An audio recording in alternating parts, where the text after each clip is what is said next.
One. Record. Hey, I'm Michael Dorinda. And I'm Jake Bennett. And welcome to episode 107 of the North Meet South Web podcast. Janet. Hey, everybody. Want to introduce our wonderful, amazing guests who previously streamed with Michael, but apparently Michael was having some technical difficulties. Mm-hmm. So everybody, ladies and gentlemen, welcome Jesse Late Light Laiate. No, this one's full strength. Jesse, This is Jesse full how do strength. How do we say your last name correctly? You can say it however you want, but I say Elite. Elite. Oh, Elite. Laravel Elite. Jesse. Nice. I see what you did there. So Jesse is, we were talking in our last episode about Statamic a bit, and I think we were both like, oh man, we should have Jesse on or somebody to talk about Statamic. Jesse's just the natural choice because he's like, he's really into the Laravel community, like on Twitter. He's always, trolling people or giving people, I don't want to say a hard time. He doesn't really give a hard time. He just doesn't, It's a lot of dad jokes. It's a lot of, just wonderful Laravel community banter. And so it was an easy pick. Jesse, you were the one who were like, Jack, no, we want Jesse. Give us Jesse. Jack's had his time. So Jesse, welcome to the show. That's right. Jack's had his time in the light. We like Jack too, and his CRT, and he let me beat him in Street Fighter in New York. But Jesse, welcome to the show. Thank you for having me. Yeah. Yep, absolutely. So we were talking to. Go ahead, Michael. I just want to give you a heads up. I'm going to be a little bit rude. I've got the Weber on, heating up. So I will probably disappear intermittently to go. Oh, no problem. Chuck some short ribs on there for tonight. Hey, you got your AirPods in. You'll be fine. Hopefully. Yeah, well, unless the iPad turns on this week, unless your son is playing on the iPad. No, I've already sorted that out. Did you turn the Bluetooth off already? Yep. Good man. Making me hungry. Good man. Mm-hmm. Yeah, right. I know. Seriously, it's like 11 o'clock here though, or 10:30. I guess Jesse, is it 11:30 there? Is it? Yeah. Sounds like. See, Jesse's. The cows are all asleep. Jesse. Cows are all asleep. Yeah. It's past your bedtime. It is. It is indeed. Yeah, I was gonna say that I learned something weird just yesterday, Michael, when you sent out that video, that Australians call allergies hay fever. So I've heard you say you have hay fever. I never understood. I thought that was like a specific thing. Like, no, that's just allergies. Well, the thing is, allergy is the very generic thing. Like, you could be allergic to anything. You could be allergic to shellfish, or you could be allergic to. My mum's allergic to mint, which is kind of annoying for her. Ree's allergic to mango, but hay fever is like specifically a reaction to pollen. Hay? No, not hay. Oh, God. Pollen. That's what it sounds like, doesn't it? Hay fever. It sounds like, I get fever when I'm around hay. Like, where are you getting all this hay from? Yeah. Where's all this hay coming from, Michael? You live in the city. It's called like ryegrass. It's a weed grass, and it's growing right out my window. So whenever it's a nice day and there's a nice breeze, I open my window and then it just pollen straight up in my face, and then I'm sneezing and rubbing my eyes, and it's just a whole thing. And it's gone to the point, like, it's so bad that there's not really anything that I can take antihistamine wise that actually stops it without putting me to sleep as well. So I'm like taking the strongest stuff I can without putting myself to sleep. That makes sense. There's two things I wanted to talk about before we jump into the Statamic stuff, which is what we really wanted to have Jesse on for. But it's fun to just talk to Jesse as well, just in general. So you guys were talking a little bit in the show before about your M1s. So your MacBook M1 Pros. So both of you guys have those? Is that right? I've got an Air. You got an Air, and Jesse, do you have Air or you have a Pro? I have the 13-inch Pro from last year, yeah. Yeah, and it's M1 as well, right? Yeah, I don't think I needed the Pro. It was one of those, like, do I spend the extra $300 just in case? Yeah. And I did it, and I don't ever hear the fan. I don't really do a lot of video or anything like that either, but it's been great. Yeah. Battery life is crazy. I was going to say, that's the biggest thing for me. Like, my MacBook Pro right now is not an M1. I have like a 2017 MacBook Pro. Okay. This thing is still kicking along just fine. Like, literally, like I could probably use it for another however long. But I was waiting for like the larger form factor M1s to come out, and I knew they were like going to be a next generation processor and stuff. I was like, I'll just wait a little bit longer because I was going to get the M1 last year. I was like, I'll just wait a little bit longer, and I'm glad I did. So I've got mine on order. I don't have it yet, but I ordered the 14-inch. But that's the thing I'm looking forward to as well, is the battery life. The battery life on my MacBook Pro currently is just horrid. It's so bad, so bad. It's funny how like psychologically a new model comes out, and suddenly we feel like the last year's is a bad model, and it's not at all. Totally. The M1s are on like a whole nother level though. Just the battery life and how cool they run is just insane. Like sitting on your lap, I've never felt it get hot. Like all my other laptops, like you watch a video on YouTube and randomly it starts getting hot. Yeah. Right. And that's not something I've really noticed at all with the M1, which is cool. Yeah. Every time we record these, like as soon as I open my camera, that's it. Fans are on. I don't know why. I don't know what it is about that. It's just the fans we're going to kick into gear preemptively. So I've been going back and forth with Simon Brashliotis, who works at Tailwind Labs, does all of their YouTube videos. And he's like, no, I've just bought like the maxed out 16-inch with the M1 Max 32 core GPU and the 64 gig of RAM. And I was saying to Jesse before the show, like I was going to do that. I was just going to buy the maxed out thing because it's the best MacBook Pro that you can buy right now. And normally I'll just buy like the best thing that you can buy.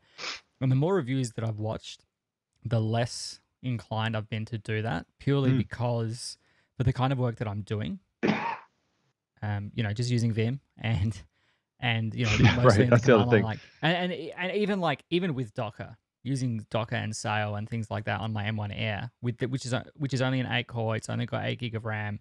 It's plenty. Like it's plenty fast enough. I never notice any slowdowns with it. And so the difference between like the M1 Pro with 10 cores, 16 cores GPU and 32 gig of RAM and like the maxed out 16-inch is like $1,500 Australian. And I'm like, why? Like I'm never going to use those 32 GPU cores. True. I don't like. It's true. Yeah. I'm comfortably using 8 gig now, going from 8 to 32, even going from 16 to 32 with my, my current Intel 16-inch is going to be fine.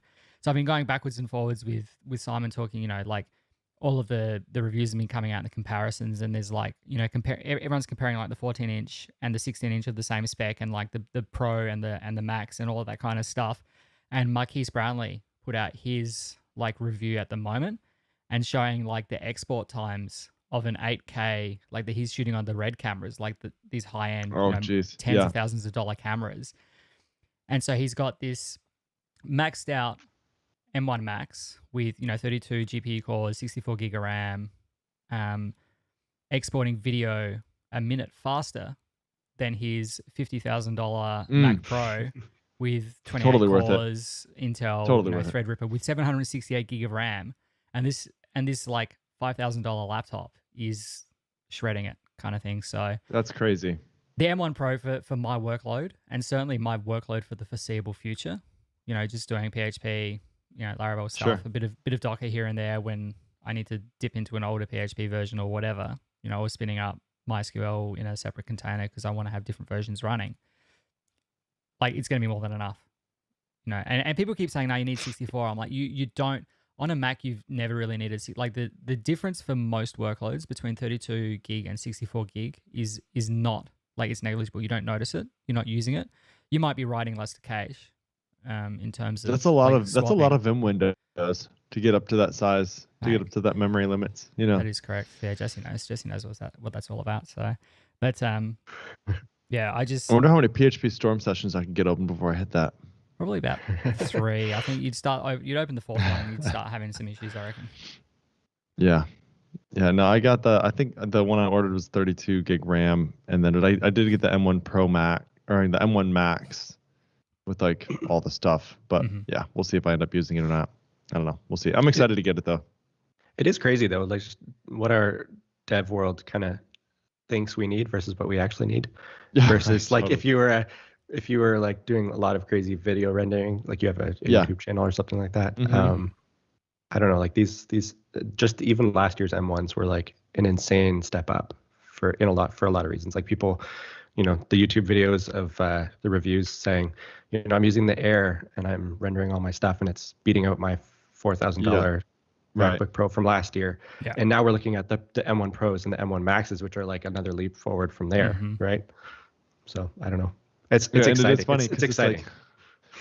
You're right, because it's like what we're doing requires zero of that, like most of the time, right? Now there is like I do work on some projects where like I have to open Xcode. Yeah. Okay. I have to like compile some Ionic apps or something like that for this other company I help do some work for, and it's like anytime I have to open Xcode, I'm like, please don't crash, please don't crash, please, because that thing is just a hog, man. Yeah. So I think for those reasons, like sometimes I have to open those things, or sometimes I do video editing or whatever. It'll be really nice to have the extra power for when I need it. And kind of like you were saying, Michael, it's like this will last me the next half decade. You know, if I get a really good one, I can make it last like I said, this one's like a 2017. So yeah. I'm right there. I'm at that 5-year mark almost. Yeah. You know, I say the same thing. And so I hope this is the last one I buy for like 5, 6 years, 10 years. As I look at the 3 MacBook Pros on my desk that I need to get rid of before I'm allowed to get the new one. Yeah, man. Yeah, I actually, you said something about the Air Max or the AirPod. What are they? The AirPods. It's the AirPod Max. Is that what it is? Mm-hmm. Yeah. And I was like, oh, those are so silly. Until I went to an Apple store and put some on. I'm like, oh my gosh, these are amazing. Yeah. And now I'm like, I have to have these. Yeah. It's such a waste of money for me. I don't need them, but I want them now. So we shall see. Pretty exciting though. Pretty exciting what they're doing. It is. It really is. I mean, even some of the stuff that they're like the MagSafe on their phones, and you know, I love like the Snap-on wallets, but they also have like their newest wallet now has like the Find My, you know, devices thing. Like, you know, they have the little air tags or whatever. It kind of has something like that, not embedded in the wallet, but I think it knows when you take the wallet off of the back of the phone and can tell you its last known location or something like that. So even that stuff, they're kind of doing some interesting things with as well. Yeah, so they've done I don't it know. with the AirPods Yeah, a lot as well, because the amount of times that I have like my AirPods fall out of my pocket and they're like in the car, or I've left them in the bedroom or something, and it's like Find My, you know, the Find My app. You can do find that? these things. No, you can't. No. So you can do this. Previously, you were able to do this, but it only works if you could connect to them. But if they're in the case and they're closed, you can't. Like they exactly won't what are you supposed to do? So now in iOS 15, when that came out, it now uses the Bluetooth beaconing. And so it will like beacon that, and it gives you this nice little visualization. It tells you if you're getting closer or further away. So it does all of that kind of stuff, which is handy because now I can be within range. Like I know they're in my house somewhere. It's just a matter of like, and then it like starts vibrating and buzzing because it won't connect. So it can't play the audio. So it'll play audio when it connects. I'm like, by the time it has connected to my phone, like I've already found them. I don't need it to play the sound now. So for sure. Yeah. Yep, anyway, I hear that, man. We're 20 minutes. Should we get into it? This 10 minutes into Should we get into it? Can you start? I'm just gonna go and check on my barbecue, and then my short ribs. I'll be right back. Right. Okay. So Jesse, kind of the lead up into Static that we talked about last time is we were just talking about Jigsaw. So Laravel Jigsaw, started by Adam Wathan, kind of taken on by Titan. They started maintaining it. And I've recently used Jigsaw to kind of convert a previous PHP 5.4 site or whatever, you know, that needed barely anything at all. But I was just using it to kind of do some templating and grabbing some stuff from the database. I built it out in Jigsaw. And I was like, this is great. You know, this is awesome. And Michael brought up the idea. He said, it is great as long as you don't ever need your clients to be able to modify any of the stuff on the site, right? Which is true, because if you're going to do that, and I mean, it's not the end of the world if your build step is on like Netlify, which mine is. So I could teach probably somebody to like go into the GitHub repo and go modify a file, and then it would, you know, do the build step on Netlify, and no big deal. But that's when we started talking about Statamic. We're like, oh yeah, you could also use Statamic. And then we were like, you know what? I don't know if I ever have really wrapped my head around the way that Statamic works. And so as I was kind of going through the documentation, me neither, by the way. There's like it seems like there's a lot of different ways to do it. Like it seems like there's at least 3 different ways that you can deploy or use Statamic, right? And even in like the write up, like the marketing stuff, right? it's like, hey, you can use this until you don't want to, and then you can use this until you don't need to anymore, and then you can do it this way, so it's like there is a lot of flexibility around Statamic. And so I wanted to talk through a little bit of like what some of the options are. And I know you and Michael had a stream not too long ago, but he wasn't able to push it out to the podcast because there was some recording difficulties or something. So I'm approaching this as if we're starting from scratch. So cool, maybe you could just, for the people who are out there who have not heard of Statamic before, just you could tell us a quick, one sentence, whatever. What is Statamic exactly? Yeah, I'll try to keep it short. Basically, coming from WordPress, you get a control panel. You can kind of create like page builders or, post builders. You have control of all the different fields that you want to throw in your forms. You can have, email forms and contact forms and submissions. You can do like a lot of the stuff you can do in WordPress. But like you're mentioning Jigsaw and then with Jamstack, like the whole Netlify, Vercel, Vercel. Yeah, I call it Vercel. Yeah, same thing. There's a lot of really cool stuff happening there too with all the static site generators out there. Like Jekyll was a pretty neat little thing too. So Statamic just kind of, it is like Statamic version 3 is a Laravel app. You're installing essentially a plugin into a Laravel app. If you use the Statamic new My Site, it's just going to generate a Laravel app with Statamic pre-installed. And you can throw that up on a DigitalOcean droplet and host it just like you would host a regular Laravel app. Use queue workers, throw controllers and middleware, and anything you do in Laravel, you can pretty well do with your Statamic site too. So if you feel like you need a middleware for some of your pages, you can use a Laravel middleware. And then kind of, so that's like one side of the spectrum. The other side of the spectrum is that like static site, you're talking about like Netlify, which is obviously a whole different world. So we have a package, another package on top of that, Statamic/SSG for static site generator. And so you composer require that into your app, and you can export all of your pages to just flat HTML. And then we like in the README instructs you how to deploy to Netlify and Vercel. So you kind of have best of both worlds there. You have like the full Laravel app on DigitalOcean or Linode or whatever, sure. Or you can have the static site, and then there's a few options in between, which is kind of cool too. So for example, if you really want to have the speed of a static site, but you still might want to have like a traditional PHP, Ajax, JavaScript contact form, and you want to you couldn't do that on Netlify without some sort of third party. Like SaaS or whatever that you're trying to connect to, like API, right? Yeah. So we have what's called static caching. So that just kind of gives you a couple options in between where you can have like full measure caching or half measure caching. And that's where we're essentially caching all of the pages to HTML and serving them up as flat HTML files. And you can choose which pages. So you can have excludes where you can choose which pages are excluded from that. And they're just hosted like a standard Laravel view versus the ones that are served by like static HTML. And then if you really want to get crazy, you can, with like Cloudflare and DNS and all that stuff, you can do lots of crazy stuff. So just the spectrum from basically Laravel app to static site and kind of a bunch of stuff in between. And then like you were just saying, with like Jigsaw is awesome. But if you want to have someone be able to edit the content, if you're on Netlify, for example, like what we usually recommend is just if you're just a lone wolf developer, you have a blog, you can use the control panel locally. And then as soon as you get push, Netlify will automatically deploy that. Or if you want to host the control panel for a client, you could host the control panel on a DigitalOcean droplet, but have the actual front end on Netlify. Like there's just lots of options. So you could almost have like the control panel portion of it be like a separate app hosted elsewhere. Yeah. Because it doesn't matter at all. And then once they make the changes, then it gets pushed, committed, and then Netlify says, oh, there's a new commit. I will deploy that. And then it deploys it. Yeah. Okay. Interesting. Okay. So I think maybe a cool way to talk about this. And so, we could get into all the details about like how Statamic works as far as like pages and collections and blah, blah, blah. And antlers instead of blade components or antlers instead of blade, right? We could talk about all that.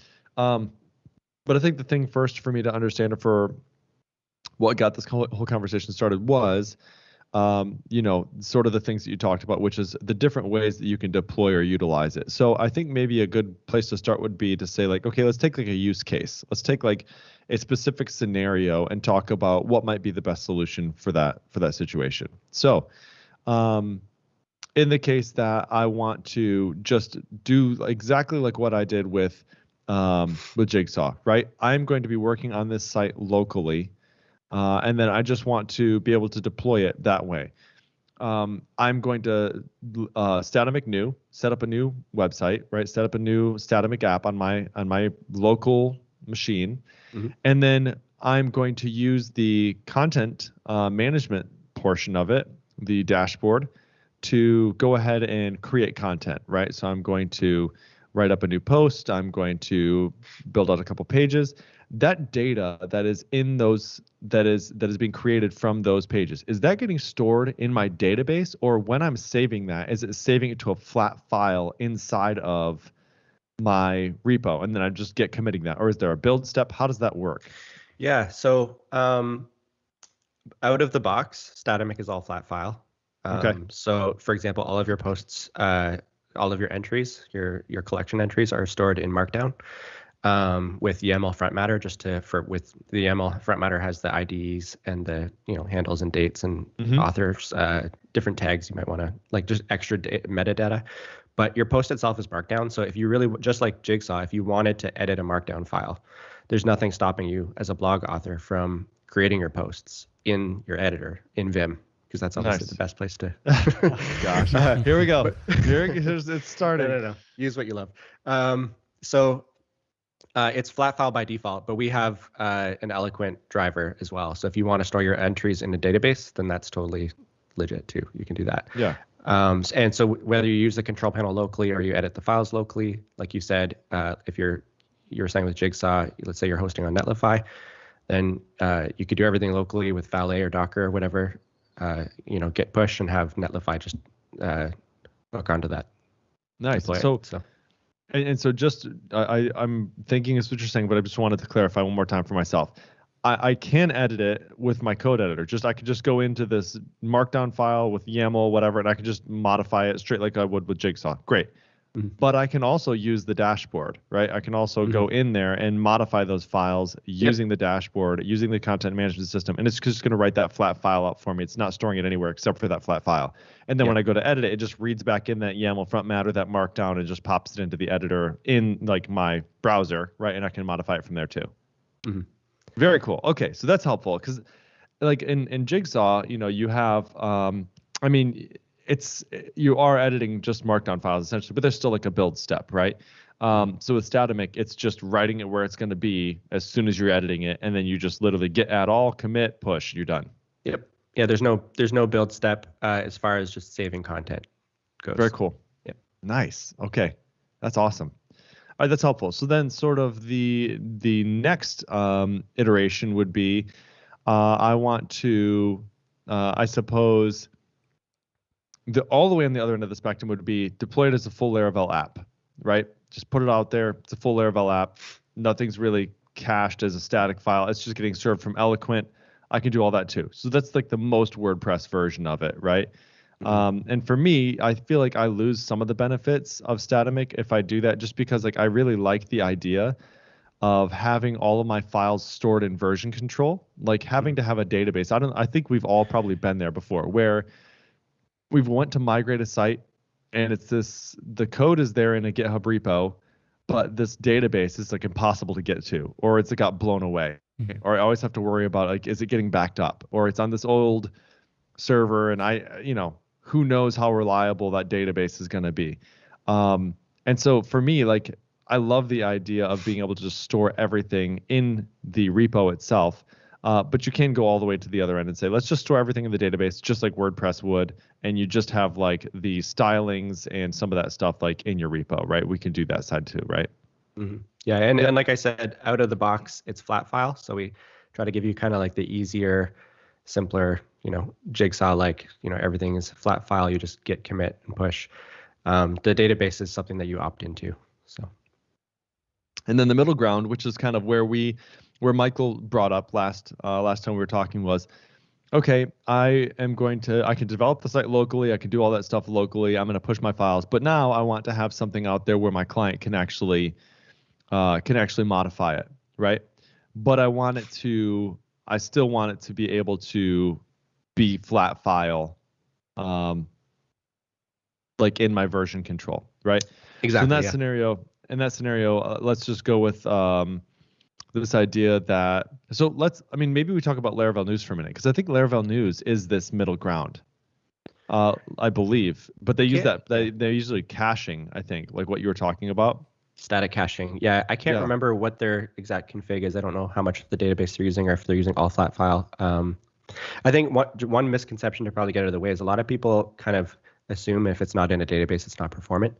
And even without static caching, I think for most people, for just doing agency kind of work, you'd probably be surprised how performant it is. Just like with Laravel, like just serving up blade views is not always problematic. It's not always a bad thing. And the flat file approach, as developers, we've sort of been conditioned to like, I need a database, but then it's pretty liberating. Like you said, you add a new guy to the team, rather than them having to connect to the database or clone down the database or seed a database, having to keep their migrations or their local fake data up to date or whatever they're doing. They're literally just pulling down the app and they have the production data, right? Yeah, for sure. And as your authors, your content authors, like maybe they're a different team, right? But as they're pushing up the actual content of the site, you as a developer are pushing up like the code of the site, right? Yeah. Like you're maybe coding the forms or coding the things, and they're throwing the code in, and there's not usually much as far as like merge conflicts between those two things, right? Because they're different parts of the code, they're different parts of the file system. So yeah, there's a lot of options. I would say the database is there when you need that scalability, but it's not the default out of the box, because I don't think most people don't need it, and it's quite liberating, just to work that way. Pull it down and you have all the data. Yes, for sure. So for sure. So let's push this through a little bit more. So I want to set it up so that my client can modify the stuff, but then I want it to be able to be written to version control, right? Okay. Mm-hmm. How do I want to set that up? I know you said you could set it up just as like one site where you do static caching, but that's like still you're using the database, right? Is it possible to have like a site out there where they can modify it, where it's just writing the flat files? But because that doesn't really make sense to me, right? And I think Michael and I sort of got stuck on this. We were like, well, wait a second. Is it writing to like Git like, is it making commits, like, and then pushing? You can set it up that way. Yeah. You can. Okay. Yeah. See, that's what I thought was like, no way, it's doing that. It's not at all doing that. But you're saying it is actually possible to do that. Yeah. Again, it's not out of the box. So we have 2 tiers of Statamic. I'm not a salesman, so don't quote me on everything here. But so we have a free tier, which anybody who's wanting to do a personal blog or a personal site, it's one user. You can pretty well get away with doing everything you need to do with the free tier. But you're talking about when you have other clients, multiple users who need to connect in, and then now you're having to deal with like content changes coming down from other people into your Git history. Yeah. So once you need multiple users, that's where we require the Pro license. Okay, makes sense. But the Pro license also gives you this Git integration feature, and so so cool. Okay. The Git integration is there's basically like a Laravel config, like we have a git.php config /datamix /git.php, and in there you basically just enable with an env setting or with a config setting the Git integration and have it auto commit and auto push anytime a content change is made. So for example, if they save an entry or they edit an entry or they delete an entry, or they even like change something on their user profile, if their users are flat file, like whatever it is, everything has an event hook, like a standard Laravel event that gets fired. And the Git integration just listens to all the content events and will just commit. You can also choose whether you want it to auto push. So for example, if you've got the site hosted on DigitalOcean, but the central repo is on GitHub, then when they make that change, it'll auto commit and auto push it back to GitHub. So then you as a developer, that's so cool. As a developer, all you have to do is just pull down the latest changes. And if there are merge conflicts, you deal with them locally before you push back up yourself as a developer.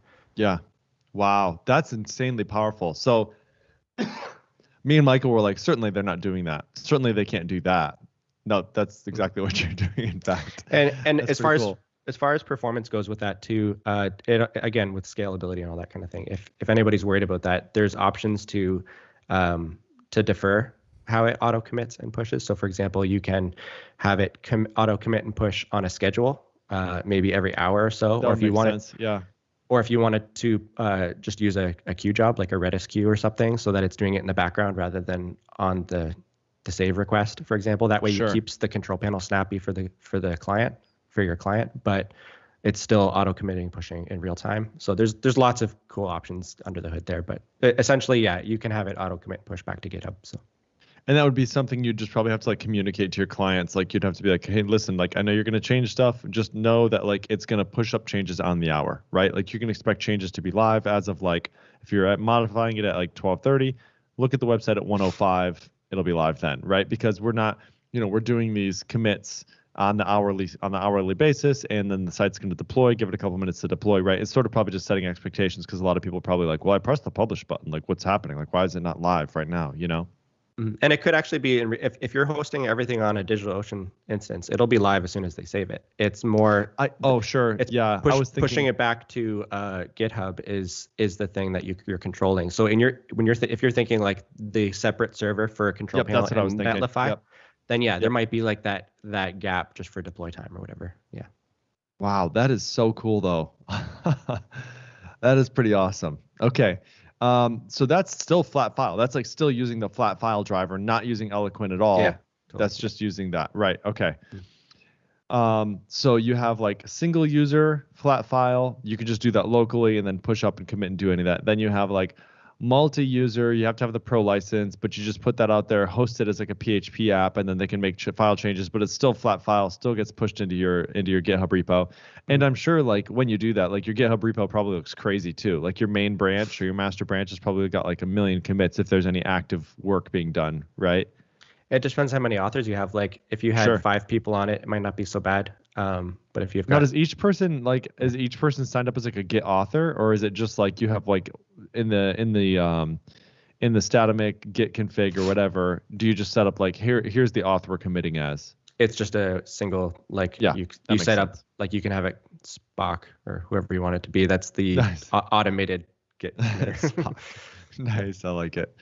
If you wanted to be really crazy creative, you probably could figure out a way to do it where like you had each author, you know what I mean, within their profile, within their user thing, like you had like their handle or whatever. I'm sure you could probably figure out a way to do it, but probably not demand there. Yeah, even in the Git config, there's even ways to customize the Git commands that get run. So I guess another example is, for example, you might want to have the automated commit message have like a square bracket bot or something like that. So that way, maybe you don't want like a deploy loop happening.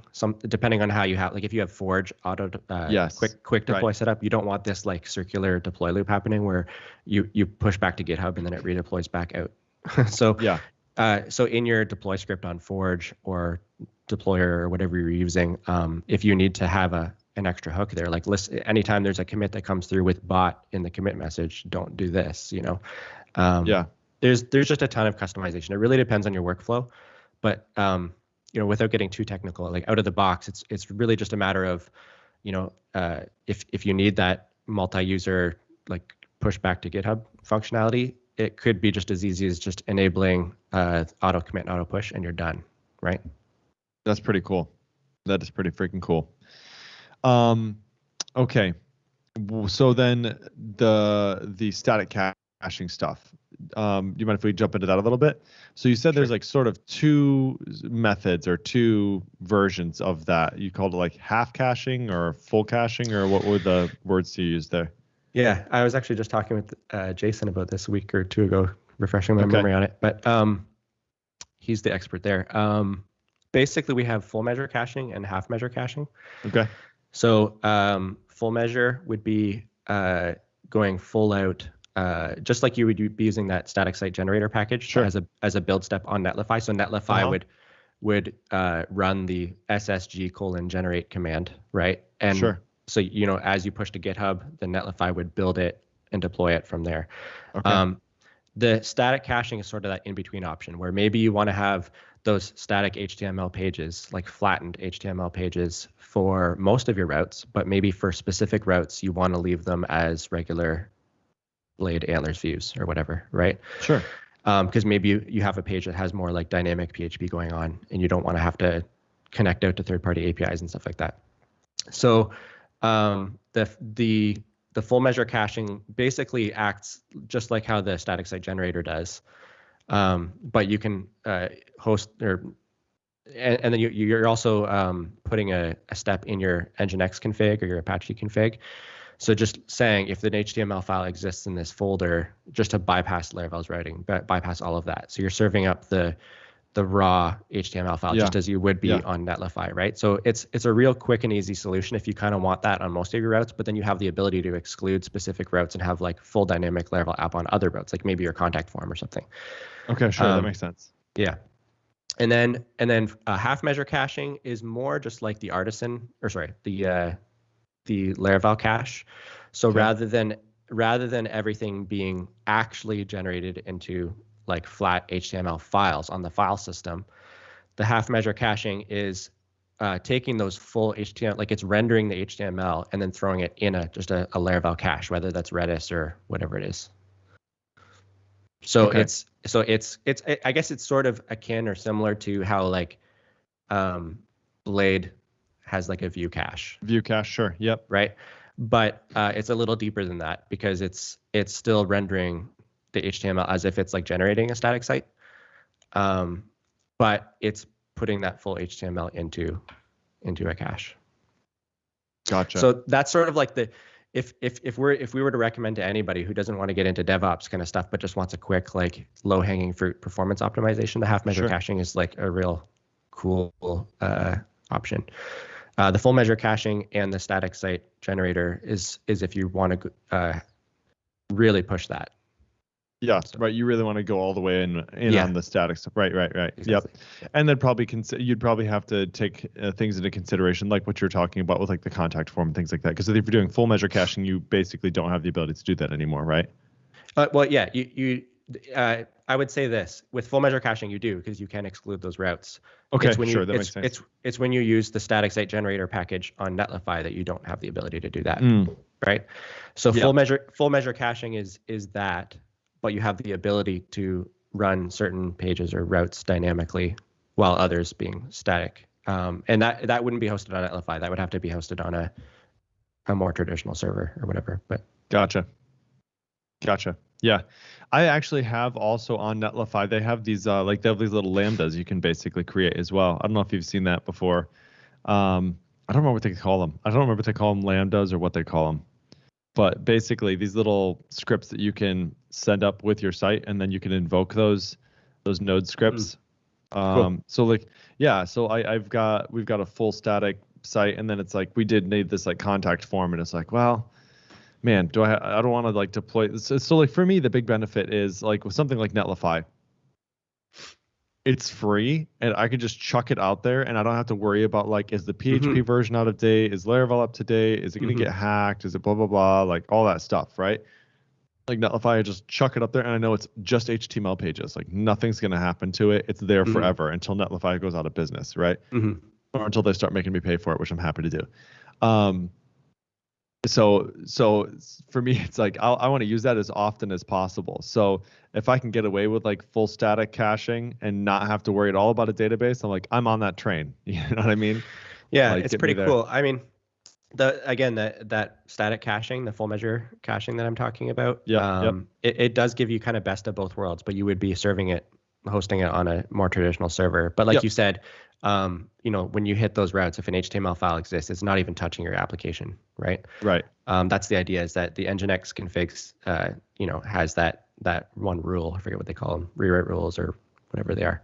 But yeah, it has that rule where it looks for the HTML file in the static cache generated folder first. If it doesn't exist, then it finds the route through the Laravel application. So you're sort of getting the best. I think I'm mixing terms up a little bit too. I apologize because I sometimes I'm saying static cache and I'm meaning flat files. Oh yeah.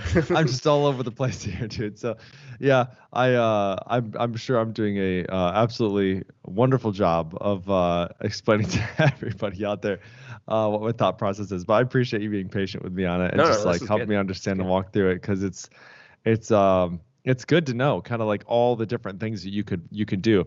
I know that Eric was really excited about this though, like when he switched from doing, because he was doing previously for Laravel News, he was doing a headless WordPress installation and then was shipping everything over to a Laravel app where he was, doing it like displaying those values with Blade.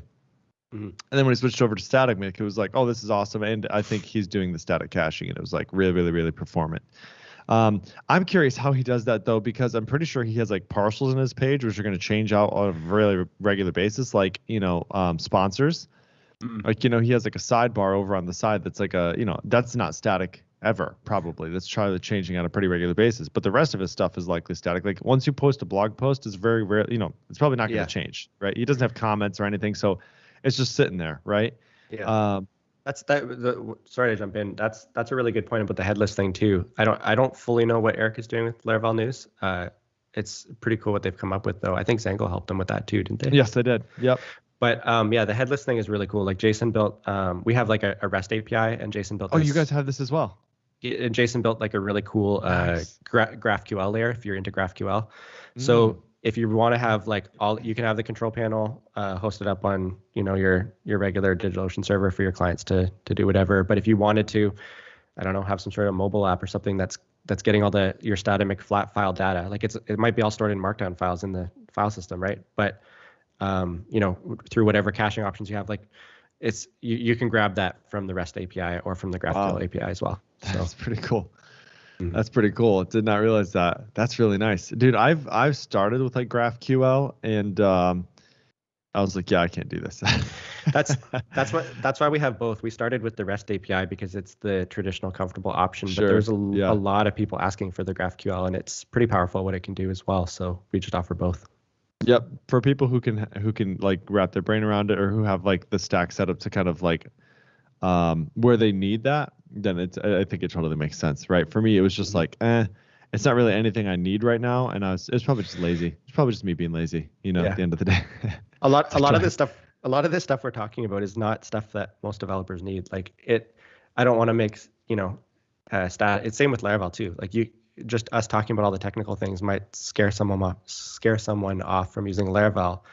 But it's really easy to get started with Laravel, but the features and the power is there when you need it, right? And that's sort of the same approach that we wanted with Statamic, is that if you want to throw up a blog or a simple client site with Statamic, we don't want it to be this crazy technical thing. Like if you're coming over from WordPress, we want you to feel somewhat comfortable. But then if you need that power, you have Laravel at your fingertips. You have, we talked about all these options from like full dynamic PHP app to static site and everything in between, and then the whole headless thing. Like we have the options there if you're more of a power user, or you care about scalability or all these different things. But out of the box, just like Laravel, we want it to be approachable. So yeah. And I've found that to be the case for sure too. Like I got into the docs, a while ago, and they're really, really, really solid, right? So if you're coming from something else, you have like these upgrade guides. If you just want to get started like immediately, you have all these like starter kits, right? This is the tip, this is the sort of thing I'm looking to do, right? So you have like Statamic starter kits versus WordPress themes, or where do you find these different starter kits? Or there's like premium starter kits, I think too, right, in the Statamic marketplace. So you've got all sorts of these things to basically just say like, hey, just get started, like push this button and you're on your way, right?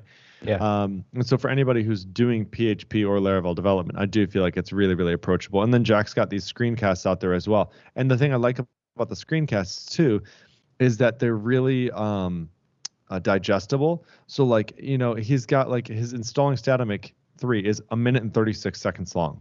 You know what I mean? His here, let's get Tailwind set up so you can, and use Laravel Mix to compile that. 6 minutes.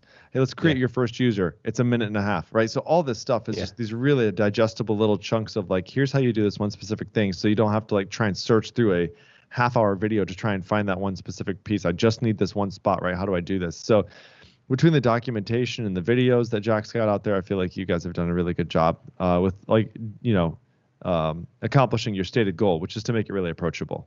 Jack's done a really nice job of that too. He just did a docs pass again this past few months, and so the docs are all kind of refreshed and lots of new stuff in there for anybody that's wanting to explore it again. But yeah, the screencasts are kind of underrated as well. Like Laracast was really big for me when I started in the Laravel world. For sure. And some people learn better by video, and some people learn better by reading. I don't know. I'm kind of one of those video guys, so I really like the screencasts. And even just working on the team, like watching through Jack's videos, like I end up learning things too. So I don't know. Yeah. And like you said, they're short and concise. He does a good job with those. Yeah. Okay, so let me look and see how much time we've gone here. Michael, are you still there? Or are you doing short ribs or something? I'm here. No, I'm here.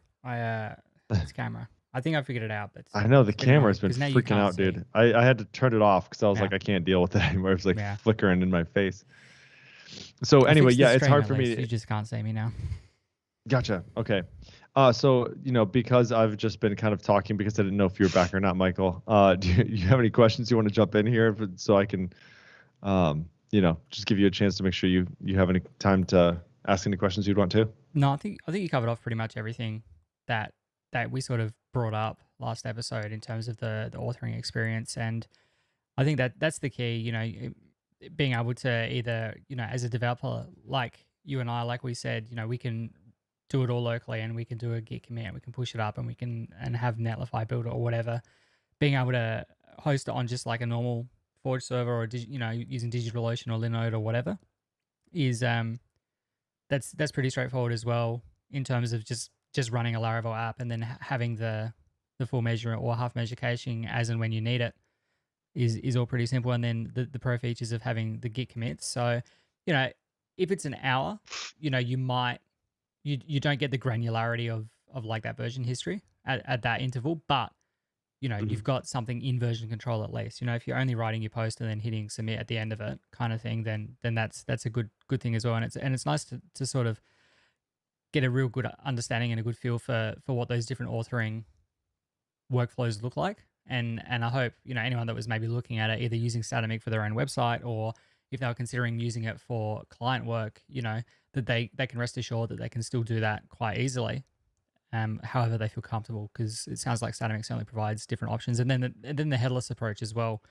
We talked about Laravel News and how, that's how we ran WordPress for Laravel News, and we used the API and then we pulled it all out and then rendered out the static pages. So I assume there's something similar going on there, save for the ads. I don't know. I assume they're served from like a dynamic endpoint or something like that. Maybe they're coming from a Laravel app that's just like ads.php, which by the way is very easy for ad blockers to detect and stop. So don't use ads.php if you're going to serve images through that. So I think that was really good, Jesse. I'm sad that I had the issue with the video stream, unfortunately, when we did the thing, because we went through in 30 minutes getting an app set up and went through the process. I might see if I can do just like a solo stream at some stage, because I really do want to get my website up and running on Static, because it's always a bit tedious.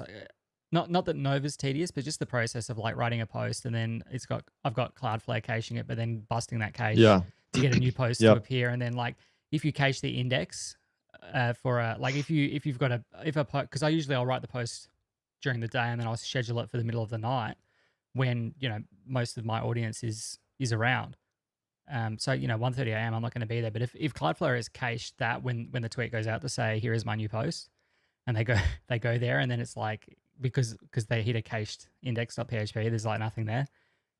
So yeah, it's good to have that authoring workflow and getting it to do that. And just on that, like in terms of I guess the scheduled posts that you would sort of write up in advance and that are then cached, like how does that process go if you're doing static site generation and you're doing like the static caching?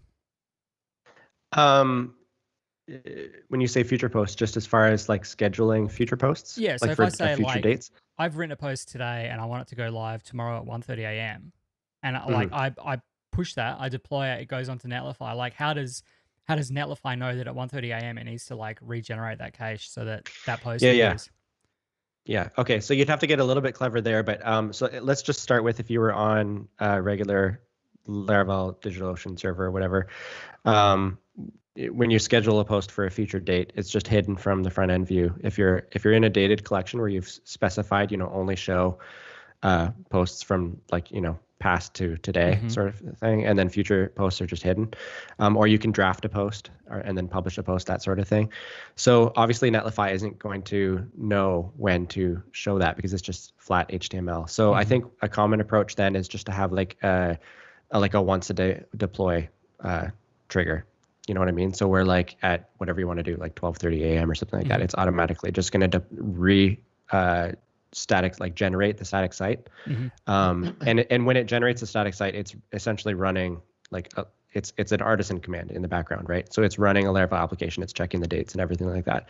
So I think that would probably be the quick answer, would just be if you know that that's a part of your site workflow where you're writing posts into the future and then you're wanting those to just automatically show on Netlify, you'd have to have that like once per day static site generation. Yeah. So you in that regard, you'd lose the granularity of saying like, I want this to post at like 1:33 a.m. You would say, it's just it'll at midnight, or, be kind to people that are monitoring your websites and running your scheduled tasks, run it at like 12:05 or something like that, or 12:06. Just run that every day and then just schedule your tweet to go out at 1:33 or whatever to make it look like you're organically sending it. Yeah, or if you can get clever in any way you want. So with the way the Git integration works, like I was explaining before, is that every content, there's a content event for everything in the in the Statamic like data store. So whether you're looking at collections or taxonomies or users or form submissions or whatever it is that you're storing in flat files, anytime you save something in the control panel, a Laravel event gets fired, right? So like whether it's entry saved or entry deleted or whatever. So again, like on your DigitalOcean server, there's no, if you wanted to have a webhook that told Netlify to generate the static site when entry is saved, you could do that too. If you want that granularity where you're not just like triggering it at 12:30 a.m. every day or something like that, then you could hook into the event system as well. Cool. Sounds good. So I did have one other question, Jesse. So, or maybe a couple. As I'm looking through like the control panel and how you kind of set this up, there's sort of this hierarchy of different things that we have. So it seems like at the top level you have like blueprints. And that just defines like a set of fields that you're going to be allowing into a particular blueprint, I guess, page maybe, right? Yeah. And then like within that blueprint, you might have like field types, or is it field sets, or maybe a field set is a grouping of field types or whatever.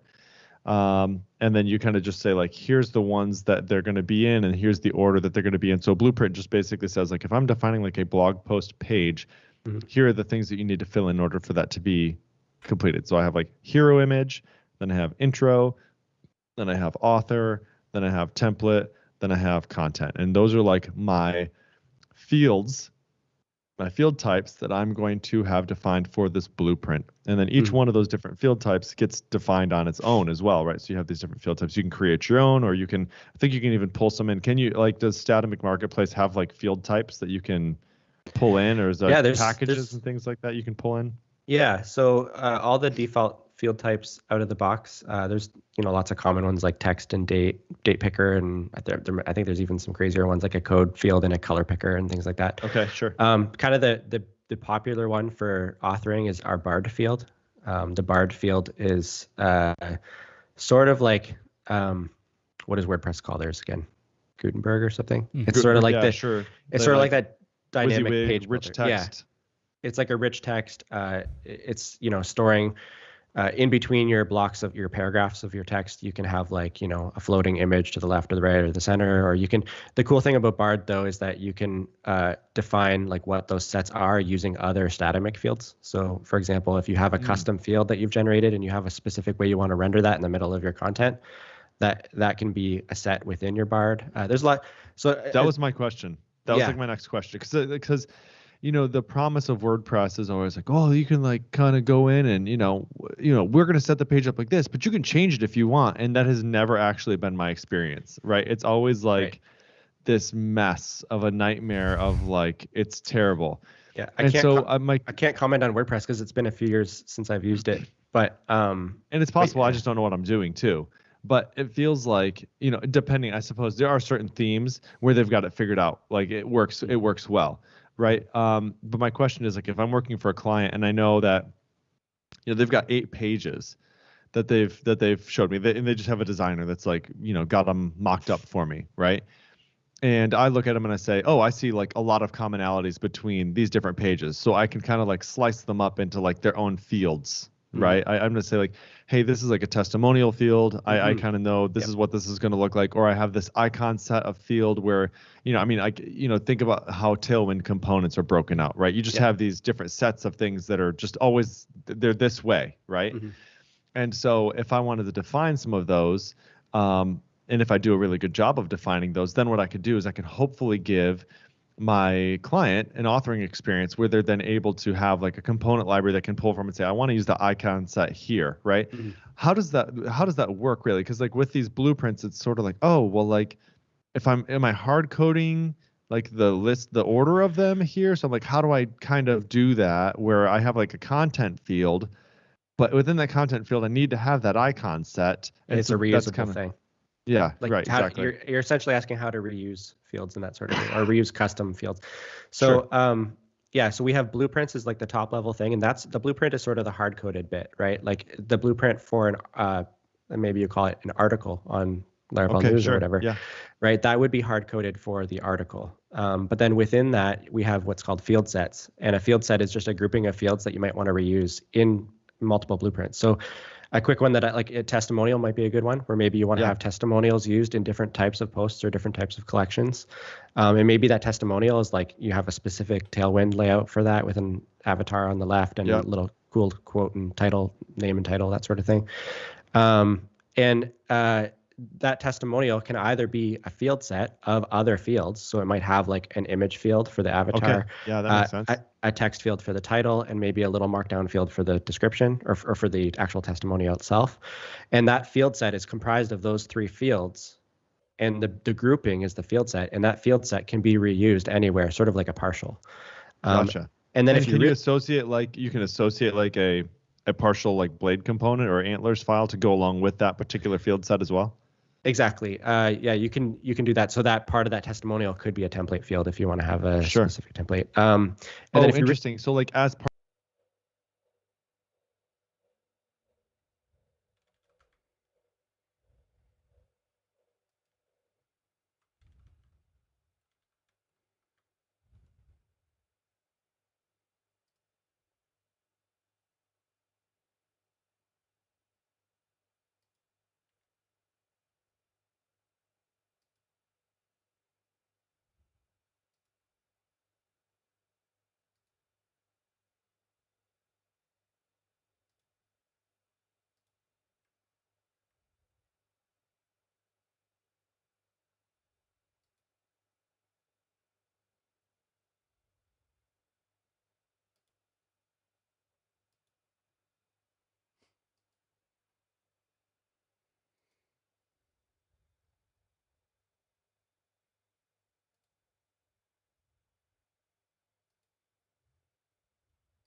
like what you were saying, the last question maybe I have here, 2 questions. Number 1, what's your alias for PHP, please? Because you don't write that every time. No, I have like PLS, please. There you go. All right. PLS. Yeah. All right, there we go.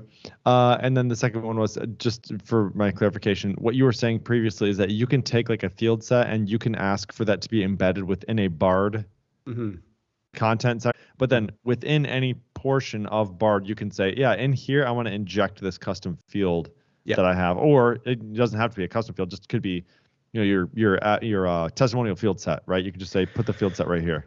Put it right here, and it would be like again, it's kind of pulling it in as if it's a partial, but it would go, anywhere in your content. So like, if you're reading a blog post and you have like a really fancy quote or maybe a hot tip or maybe a testimonial or whatever. Sure. Yeah. Like all that stuff could be a custom, essentially a custom Bard set, which could be built out of its own static fields or even your own custom field types, right? Right. Yeah. So you're essentially, Bard is just giving you the building blocks for a page builder in a sense. Nice. This makes so much more sense now. I'm loving it. Okay. I feel like I'm empowered now. I can figure out the rest of it on my own, but those are just some of the nagging questions. I was like, how am I going to do this? All right, I got it. And you know what? Honestly, again, it's probably like that thing where like if I just would have read the docs a little bit better, I probably could have got it. But sometimes it's just nice to have somebody else on the other side of the phone looking at you and like telling you this is how it works, right?